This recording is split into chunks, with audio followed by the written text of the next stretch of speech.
চেয়েছিল শুধু ঘাস ফড়িং আর ফুল পাখি প্রজাপতির মতো সাদামাটা একটা জীবন। চেয়েছিল তার চারপাশ ভালো থাক, চাইনি স্বাধীন গন্ধহীনতা। চেয়েছিল কবিতার মতো ছন্দময় একটা জীবন, যেখানে কখনো সে বনলতা, কখনো নন্দিনী, কখনো বা লাবণ্য।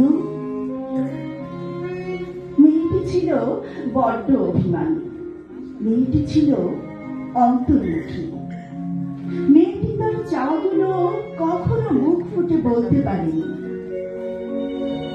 সে ছিল শ্রাবণের বাড়িধারার মতো স্বচ্ছ, ছিল বর্ষায় ভেজা সবুজ পাতা, যেখানে ছিল না কোনো পঙ্কিলতা।